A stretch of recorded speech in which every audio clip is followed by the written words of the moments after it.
सबसे पहले आपको बताएंगे, सिक्योरिटी फोर्सेस ने पाक अफगान सरहद पर दरअंदाजी की कोशिशें नाकाम बना दी। ISPR के मुताबिक 24 और 25 अक्टूबर को दो बड़े दहशतगर्द गिरोहों ने पाक अफगान सरहद अबूर करने की कोशिश की। सिक्योरिटी फोर्सेस की कार्रवाई के दौरान 15 दहशतगर्द हलाक हो गए। जिला कुरम में मजीद 10 दहशतगर्द हलाक किए गए। शदीद फायरिंग के तबादले के दौरान 5 बहादुर सपूतों ने जाम शहादत नोश किया।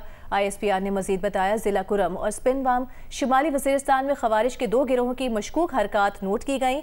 खवारिज पाकिस्तान में दाखिल होने की कोशिश कर रहे थे। सिक्योरिटी फोर्सेस ने खवारिज के गिरोहों को बरवक्त और मौसर कार्रवाई के दौरान हदफ बनाया। ISPR ने मजीद बताया कि स्पिनवाम शिमाली वजीरिस्तान में हलाक 15 दहशतगर्दों में 4 खुदकुश हमलावर भी शामिल थे। जिला कुरम में मजीद 10 दहशतगर्द हलाक किए गए। शदीद फायरिंग के तबादले के दौरान 5 बहादुर सपूतों ने जाम शहादत नोश किया। ISPR के मुताबिक शहदा में हवलदार मंजूर हुसैन, सिपाही नोमान इलियास कियानी शामिल हैं। सिपाही मोहम्मद अदील, सिपाही शाहजहां और सिपाही अली असगर ने भी जाम शहादत नोश किया। सिक्योरिटी फोर्सेज की कार्रवाइयों में 4 खुदकुश बम्बारों समेत 25 दहशतगर्द मारे गए। मारे गए दहशतगर्द भारतीय सरपरस्ती याफ्ता फितनतुल खवारिज से ताल्लुक रखते थे। हलाक दहशतगर्दों से भारी तादाद में असलहा, गोला बारूद और धमाका खेज मवाद बरामद किया गया। फितनतुल खवारिज की दरअंदाजी के वाक़यात ऐसे वक्त हो रहे हैं जब पाकिस्तान और अफगानिस्तान के वफूद तुर्की में मुज़ाकरात में मसरूफ़ हैं।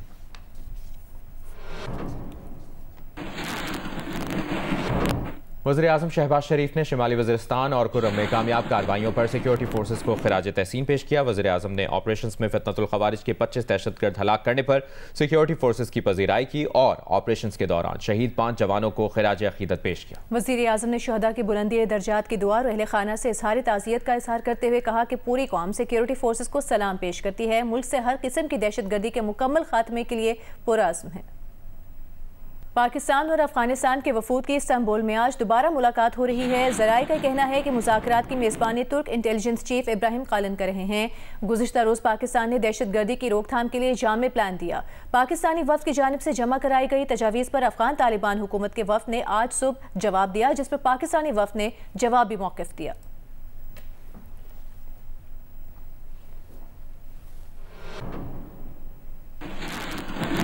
वज़ीर-ए-आज़म ने मुल्क भर में घरेलू सार्फिन के लिए गैस कनेक्शन खोलने का ऐलान कर दिया। RLNG के घरेलू कनेक्शंस की बहाली की तकरीब से खिताब में वज़ीर-ए-आज़म शहबाज शरीफ ने कहा कि गैस कनेक्शंस की बहाली से आवाम का एक देरीना मुतालिबा पूरा हो गया। घरेलू सार्फिन के लिए गैस जो कि एक बहुत हाई क्वालिटी का ईंधन है, उसका आज पूरे पाकिस्तान में उसका इजरा किया जा रहा है। जब 2013 में हुकूमत बनी, मियां मोहम्मद नवाज शरीफ वज़ीर आज़म पाकिस्तान, तीसरी मरतबा अल्लाह ताला ने उनको इस मुकाम पर फाइज किया, तो 20-20 घंटे के पूरे पाकिस्तान में बिजली के अंधेरे थे, लोड शेडिंग थी। तो मैं समझता हूँ कि आज ये मखलूत हुकूमत जो कि बुनियादी तौर पर PMLN, पीपल्स पार्टी, MQM और बाप पार्टी और दूसरे अकाबरीन को भी मुबारकबाद पेश करें। और साबिक वज़ीर-ए-आज़म आज़ाद कश्मीर और आज़ाद कश्मीर असम्बली में मुस्लिम लीग नून के पार्लिमानी लीडर राजा मोहम्मद फारूक हैदर ने वाज़े किया है, मुस्लिम लीग नून आज़ाद कश्मीर में हुकूमत साजी के किसी अमल का हिस्सा नहीं बनेगी। पार्लिमानी पार्टी अपने फैसले के साथ खड़ी है, इसमें तब्दीली का कतई कोई गुंजाइश नहीं है। मुस्लिम लीग नून आज़ाद कश्मीर के सदर शाह गुलाम कादिर ने भी आज़ाद कश्मीर में हुकूमत साजी का हिस्सा न बनने का ऐलान किया है। आपको बताएं, मुस्लिम लीग नून आज़ाद कश्मीर के पार्लिमानी लीडर राजा मोहम्मद फारूक हैदर ने बयान में कहा कि मुस्लिम लीग नून आज़ाद कश्मीर में हुकूमत साजी के किसी अमल का हिस्सा नहीं बनेगी। नून लीग की पार्लिमानी पार्टी के इजलास में इस बात का फैसला किया गया था कि हम अपोजिशन में बैठेंगे। पार्लिमानी पार्टी अपने फैसले के साथ खड़ी है, इसमें तब्दीली की कतई कोई गुंजाइश नहीं। मुस्लिम लीग नून आज़ाद कश्मीर के सदर शाह गुलाम कादिर का कहना है कि पार्लिमानी पार्टी के इजलास में मुतफ़िक़ा फैसला किया गया कि पार्टी हुकूमत साजी का हिस्सा नहीं बनेगी। मुस्लिम लीग नून आज़ाद कश्मीर के आवाम के हुकूक़ के तहफ़्फ़ुज़ के लिए अपोजिशन बेंचेस पर बैठेगी। शाह गुलाम कादिर ने वाज़ेह किया कि मुस्लिम लीग नून अपोजिशन में बैठकर अपना भरपूर और मौसर किरदार अदा करेगी।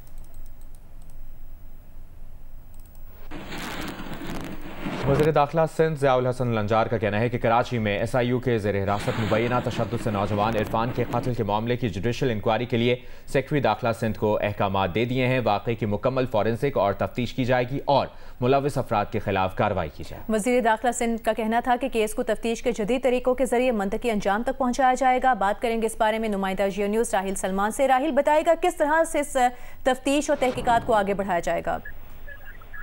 जी सारा, वज़ीर दाखिला सिंध ज़ेवल हुसैन लज्जार ने इस वाक़े का नोटिस लिया है और उन्होंने जुडिशल इंक्वायरी का हुक्म दे दिया है।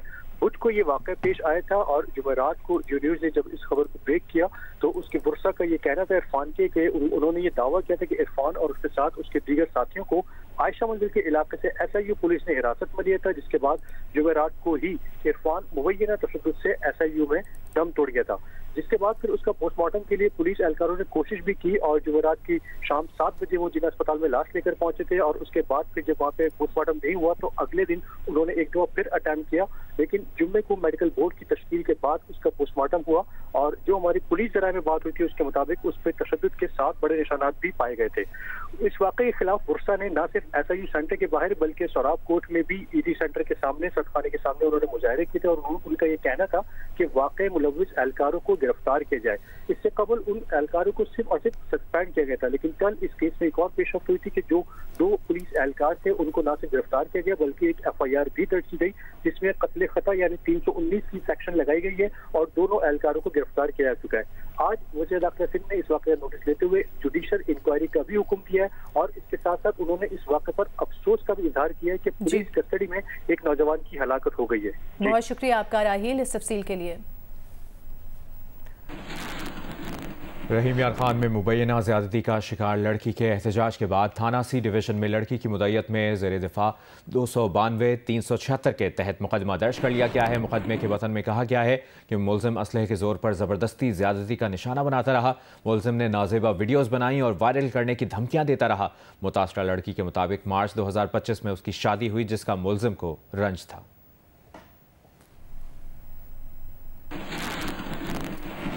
सीनियर वजीर पंजाब मरियम औरंगजेब का कहना है कि पंजाब हुकूमत ने स्मॉग पर काबू पाने के लिए बड़े पैमाने पर इकदाम कर लिए हैं।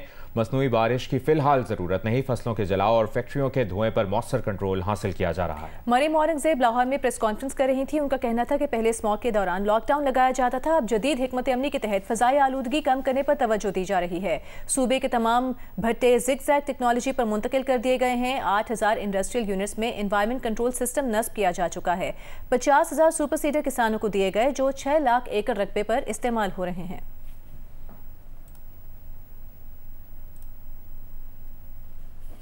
आपको बताते हैं इस्लामाबाद में अल-खिदमत बनो काबिल प्रोग्राम में एंट्री टेस्ट का इनेकाद किया गया। प्रोग्राम में अमीर जमात इस्लामी हाफिज नईमुर रहमान भी शरीक हुए जबकि तलबा ने बनो काबिल प्रोग्राम में टेस्ट दिए। अमीर जमात इस्लामी हाफिज नईमुर रहमान का कहना था कि हमारे टेस्ट में पास होने वालों को स्कॉलरशिप देंगे।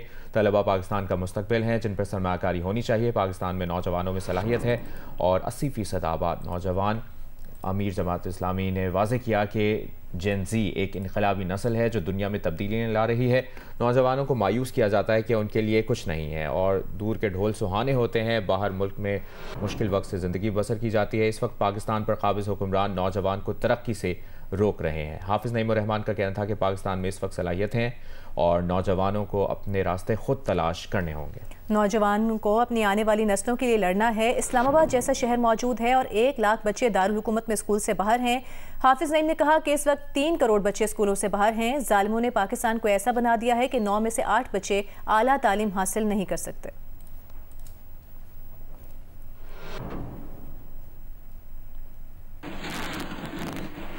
मेडिकल यूनिवर्सिटीज़ में दाखिले के लिए मुल्क भर की तरह कराची में भी MD कैट हुआ। 10,000 से ज़ायद तलबा के लिए इंतजाम किए गए। टेस्ट के सिर्फ 2 सेंटर्स होने की वजह से ट्रैफिक का दबाव रहा। रात गए सोशल मीडिया पर मुबैना तौर पर पेपर लीक होने वाले वाइस चांसलर IBA सखर ने कहा इस मामले पर कि ये पेपर जाली हैं। देखते हैं इस बारे में नुमाइंदा जियो न्यूज़ जमाल जोखियों की ये रिपोर्ट। MD कैट का पर्चा कराची में डाउ यूनिवर्सिटी ओझा कैंपस और NED यूनिवर्सिटी में लिया गया। मजमूई तौर पर कराची से 10,296 उम्मीदवारों ने रजिस्ट्रेशन करवाई थी। गुज़िश्ता रात से ही मुबैना पेपर सोशल मीडिया पर गर्दिश करने लगे जिस पर IBA सखर के vice chancellor professor Asif Shaikh ने तमाम मुबैना पर्चों को जाली करार दिया। बच्चों को इस वक्त रात को ये वीडियो पैगाम इसलिए दे रहा हूँ कि पिछले 1 घंटे से सोशल मीडिया के प्लेटफॉर्म से और कुछ व्हाट्सएप ग्रुप्स के मैसेजेस स्नैपशॉट्स मुझ तक पहुँचे हैं जिसमें मुख्तलिफ किस्म के क्वेश्चन पेपर्स को हमारे असली पेपर से तशबीह दी गई है। ये नाकाम हरबे हैं। बेटा आप लोग अपनी मेहनत जारी रखें। कराची में सिर्फ 2 सेंटर्स होने की वजह से पेपर शुरू होने और ख़त्म होने के वक्त ट्रैफिक के मसाइल रहे। वालिदैन के लिए करीबी बैंक्वेट में इंतजार करने के लिए इंतजामात किए गए थे, मगर कई वालिदैन गेट के बाहर मौजूद रहे। उनका कहना था कि इंतजामात मजीद बेहतर हो सकते थे। बस इंतजामात ये है कि बेहतर है, लेकिन इतने वो सेटिस्फाई वाले वो नहीं है कि बंदा जिस तरह आता है कि गाड़ी पार्किंग के लिए एक मखसूस जगह होनी चाहिए जहां बंदा वो करे, और लाइन भी इतनी लंबी। यहाँ पे इन्होंने क्यू बनाई हुई है ना गर्ल्स की, वहीं पे हर कोई पार्किंग करके रिक्शे वाले ऑटो वाले बैठे हुए हैं गाड़ी में ना, बिल्कुल रिलैक्स करके चिल करके बैठे हुए हैं, ना रास्ता दे रहे हैं ना जाने का है। इतनी बड़ी क्यू है, आप देख सकते हैं। जो एंट्री थी ना वो आपको बताते तो एक गेट पर है, लेकिन उसके लिए क्यू जो है ना वो सिर्फ एक ही बनाई गई थी। अब आपको पता है कि मोर देन 20,000 जो कैंडिडेट्स आए हुए थे, उनके लिए क्या आप समझते हैं कि एक क्यू काफ़ी थी? मैं समझता हूँ कम से कम 10 क्यू होनी चाहिए थी यहाँ पे। 9,020 रुपए लिए इन्होंने। यहाँ की रोड पे ट्रैफिक बंद नहीं की, उससे इतना ज़्यादा ट्रैफिक और लग रहा था मैं पैर से गाड़ी चली जाएगी। तलबा को तकरीबन 1:30 बजे मरहला वार सेंटर से निकलने की इजाज़त दी गई। महकमा सेहत की जानिब से मेडिकल कैंप भी लगाया गया, जिसमें मुतअद्दिद तलबा को तिबी सहूलियात फराहम की गईं। कैमरामैन नासिर अली और मोहम्मद साजिद के साथ जम्मार जोखियो, जियो न्यूज़, कराची। सऊदी अरब में पाकिस्तान इंटरनेशनल स्कूल रियाद में भी MD कैट टेस्ट का इनेकाद किया गया। मशरिक़ वुस्ता भर से 194 उम्मीदवारों ने MD कैट टेस्ट में हिस्सा लिया। MD कैट में 60 तलबा और 120 तालिबात शरीक हुई। MD कैट में UAE, बहरीन, कुवैत और सऊदी अरब से 194 तलबा तालिबात ने शिरकत की। वफाकी दारुल हुकूमत इस्लामाबाद समेत मुल्क भर में आज MD कैट 2025 का इम्तिहान मुनक़िद हुआ। 1,40,000 से ज़्यादा तलबा ने मेडिकल और डेंटल कॉलेजेस में दाखिले के लिए इस टेस्ट में हिस्सा लिया। टेस्ट आसान था या मुश्किल? तलबा ने मिले जुले तासुरात का इजहार किया। रावलपिंडी में कुछ तलबा को मुकर्ररा वक्त से ताख़ीर पर आने की वजह से इम्तिहानी मरकज़ में दाखिल होने से भी रोका गया। मरियम नवाज की रिपोर्ट। MD कैट 2025 मुल्क भर में बैक वक्त मुनक्किद होने वाला सबसे बड़ा दाखिला इम्तिहान आज हुआ। 1,40,125 उम्मीदवारों ने MD कैट में हिस्सा लिया, जिनके लिए मुल्क भर में 35 इम्तिहानी मराकज़ कायम किए गए, जबकि शहीद जुल्फ़िकार अली भुट्टो मेडिकल यूनिवर्सिटी इस्लामाबाद के ज़ेरे इंतजाम एक इंटरनेशनल सेंटर सऊदी अरब के शहर रियाद में भी बनाया गया। 180 सवाल थे, 3 घंटे की ड्यूरेशन थी और हमने सारी चीज़ें जो प्रोवाइड कर सकते थे स्टूडेंट्स को, बेस्ट पॉसिबल जो एनवायरनमेंट है वो दिया उनको। तलबा कहते हैं कि इम्तिहान ज्यादा मुश्किल था ना आसान, मगर इंतजामात में बेहतरी की जरूरत है। टाइप ऑफ क्वेश्चंस आए हुए थे तो I feel like the question bank was good. उसमें हार्ड भी कुछ थे, कुछ sections of it, but overall moderate भी थे, इजी भी थे। इनकी फीस 9,000 रुपया जो भरनी नहीं चाहिए, लेकिन साथ इन्होंने 10 रुपए का बिस्किट दिया, 40 रुपए का एक जूस पकड़ा के इन्होंने कहा बहुत हो गया। ये इजी था, मॉडरेट था, इतना ज़्यादा मुश्किल भी नहीं था, ना ज़्यादा आसान। क्वेश्चंस की डिस्ट्रीब्यूशन ऐसी थी कि बायो के 81 क्वेश्चंस थे, केमिस्ट्री के 45, फिजिक्स के 35, इंग्लिश के 9 और लॉजिकल रीजनिंग के भी 9 थे, और टाइम इतना था कि मतलब उसमें सारे हो जाएंगे। रावलपिंडी में तलबा को इम्तिहानी मरकज में दाखिले से रोका गया। पहले तो इन्होंने गेट का नहीं मेंशन किया कि गेट कौन सा है। हम लोग यहाँ पर पहले गेट ढूंढते रहे और रास्ते बंद थे, और जब हम यहाँ पर पहुंचे हैं तो उसके बाद यहाँ पर पता लगा कि यहाँ पर जाने ही दे रहे, हालांकि हम 9 बजे फिक्स पहुंच गए थे। इस्लामाबाद में कायम इम्तिहानी सेंटर्स में MD कैट टेस्ट बिला तात्तुल हुए, लेकिन रावलपिंडी के इम्तिहानी मरकज में तलबा की शिकायत सामने आई हैं। इम्तिहान के नतीजे 7 दिन में आएंगे। कैमरामैन फहीम कुरैशी के साथ मरियम नवाज, जियो न्यूज़, इस्लामाबाद। मुल्क के कई दीगर शहरों की तरह लाहौर में भी मेडिकल और डेंटल कॉलेजेस में दाखिलों के लिए MD कैट का इम्तिहान हुआ। 9 बजे के बाद उम्मीदवारों को इम्तिहानी मराकज़ में दाखिले की इजाज़त नहीं दी गई। लाहौर से उम्मे फरवा की रिपोर्ट देखिए। तर्जुमान UHS पंजाब के मुताबिक university of health sciences Punjab के ज़रिए तमाम 50,000 से ज़ायद उम्मीदवारों ने MD कैट का इम्तहान दिया। इम्तहानी पर्चे सख्त हिफाजती निगरानी में सुबह 6 बजे मुतलका इम्तहानी मराकज़ पर पहुँचाए गए। उम्मीदवारों और इम्तहानी अमले की जामा तलाशी ली जाती रही। मराकज़ के इर्द गिर्द दफ़ा 144 भी नाफिज थी। वालिदैन और फैमिलीज के लिए बैठने के अलग इंतजाम किए गए थे। वालिदैन ने मुतालबा किया कि हुकूमत सरकारी मेडिकल कॉलेजेस की सीटों में इजाफा करे। 80,000 बच्चा MD कैट दे रहा है पंजाब में, जिसमें 3500 बच्चे सीटों पे बैठ जाएंगे, बाकी किधर जाएंगे? जो अमीर आदमी है जिसके पास पैसे हैं वो तो प्राइवेट करवा लेगा। क्या आप लोगों में से है कोई जो बच्चे प्राइवेट कर लेके चला जाएगा अपने बच्चे को? गवर्नमेंट को इस पे अमल करना चाहिए कि इन सीटों को डबल ट्रिपल करें। आवाम की जो राय है या आवाम की जो डिमांड है वो ये है कि ये 3500 सीटें जो हैं पूरे पाकिस्तान के लिए काफ़ी नहीं है, कम अज़ कम 10,000 सीटें होनी चाहिए। ये तकरीबन 1990 से वही सीटें हैं 3,3200, तो मेडिकल की सीटें जो है इनको बढ़ाना चाहिए, कम से कम 6000 सीट होनी चाहिए और तमाम मेडिकल कॉलेजेस में, सरकारी मेडिकल कॉलेज में इवनिंग की क्लासेस जो है वो शुरू करनी चाहिए। दूसरे शहरों से आने वाले वालिदैन ट्रैफिक और रश की वजह से परेशान रहे। उनका कहना था कि एक टेस्ट की फीस 9000 रुपए है, ये कम होनी चाहिए, जबकि दूसरे शहरों में भी मराकज बनाए जाने चाहिए। इतनी ट्रैफिक थी जब हम सुबह आए हैं कि 1 घंटा तो हमें ट्रैफिक में ही लगा है और मैंने बेटी को पैदल भगाया है कि आप जाएं, ठीक है। और मैं काफ़ी देर बाद आई हूँ, तब तक बेटी जा चुकी थी और मैं इसी परेशानी में थी कि कहीं मेरी बेटी की कोई चीज़ ना गुम हो जाए। अगर यही हुकूमत अगर थोड़ा सा हम लोगों के लिए आसानियाँ पैदा करती, जगह जगह पे ये 2-3 जगह सेंटर बन जाते तो हम लोग ईजी अपने मुकाम पे पहुँच जाते। मैं टोबा टेक्निंग से आया हूँ अपनी सिस्टर को साथ लेकर इधर, तो इधर के इंतज़ाम तो इतना फ़िलहाल काफ़ी अच्छे हैं, लेकिन अगर ये सेंटर बन जाता है उधर फैसलाबाद तो ये ज़्यादा अच्छा हो जाता, तो हमारे लिए आसानी हो जाती। बेटी की MD कैट का टेस्ट देने आई है, तो यहाँ पे जो इंतजाम हैं वो बहुत अच्छे हैं। अलबत्ता जो फीस है ना 9000 रुपया वो बहुत ज़्यादती है। कमिश्नर लाहौर मरियम खान और DC लाहौर मूसा रजा ने भी इम्तहानी मरकज का दौरा किया। तमाम मराकज पर जिला इंतजामिया के अफसरान के अलावा पुलिस महकमा सेहत, रेस्क्यू 1122, बम डिस्पोजल स्क्वाड और नादरा का अमला भी मौजूद रहा। कैमरामैन अशरफ ननकानवी के साथ में फरवा, जियो न्यूज़ लाहौर।